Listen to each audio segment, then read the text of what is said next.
Okay, so we're looking at options. What are our options right here? One option, obviously, is just to keep the Allianz policy as it is. The issue with that is that without additional funding, which is obviously something that ideally we would not want to do, the policy would lapse. Would lapse uh,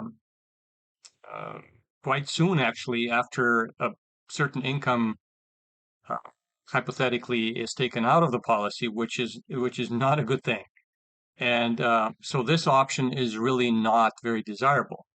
The other option, which seems extremely positive and it makes a lot of financial sense, is to actually to utilize the 1035 exchange right, which is actually a tax-free transfer of policy assets to a policy that would better suit the objectives.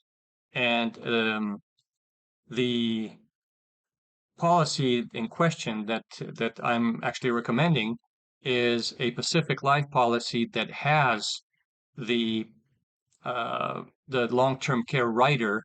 It's called a chronic illness or a long-term care rider. It comes in two different flavors, which we'll discuss a little later, but it definitely makes a lot of sense. And if one is to utilize the policy kind of in place of a bank account. So using the policy, not put any additional money into it out of pocket, but still keep money in the policy for a certain amount of time and then borrow it back and hypothetically take advantage of the interest rate differentials like a privatized banking concept allows us to do.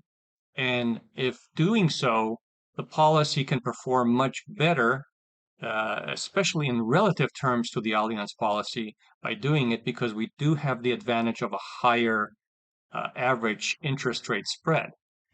So I definitely recommend doing this route because in a hypothetical apples to apples comparison, we see that the unlike the Allianz policy, the Pacific Life policy would not lapse even while providing income for the rest of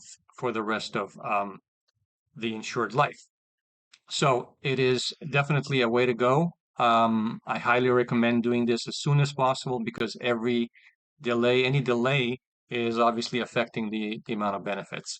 So let's look at the specific numbers.